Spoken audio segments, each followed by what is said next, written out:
the infamous YouTube as I stare at the monitor here, looking to see if YouTube is going to connect. There were some small bugs. There it is. YouTube is up. Yes. What's up, guys? Justin R. Harris here. Welcome back. My audio doesn't look to be as high as I need that volume, so let's take a look at the audio volume. Let's crank that up right there.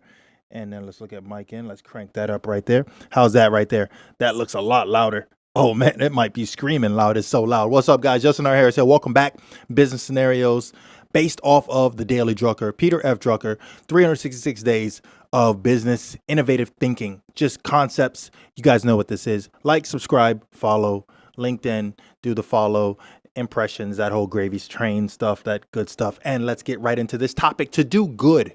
So what this is talking about, this is public service type businesses here. And he actually mentions, he says, you know, when we're dealing with institutions that are public service based, they have a different type of goal. And there's a quote that I want to read because he actually paraphrases this quote here. And he says, "Our mission will not be completed as long as there is one child on earth going to bed hungry." Right. So what he's talking about, right, is that their overall, the public service institution, their overall goal is not about maximizing profit, but to maximize the to do good concept, right? And he actually explains, he says, the most important obstacle to innovation is that public service institutions exist, after all, to do good.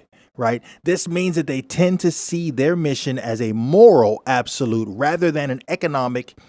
Right. And so the subject to cost benefit calculus. Economics always seeks a different allocation of the same resources to obtain a higher yield. In the public service institution, there's no such thing as a higher yield. It's about to do good. And so that's what that concept is. So what he explains is even with that phrase, to do good, we're talking about, even like, let's say a public service person was to say, you know, we're out to obtain maximum goal and et cetera, and use all these large terms, the public would just not be all about it. Right. But when they say something like, we will not sleep until every hungry mouth is fed, right? There is a phrase there. There is a strike in emotion, and that emotion is about doing good, and that our mission is never over until everyone is fed, right? So that we feed the starving and we help the hungry, things like that, like, right? So these key phrases. Whereas with a business that is more about profit, yield, and so forth, that's not what the public wants to hear. They don't want to hear about yields with the public and so forth. So it's a bit of explanation. It's very cut and dry. It's understanding, but it's just to differentiate the goals here, right? So we spoke about other acquisitions and goal setting and profit margins and so forth.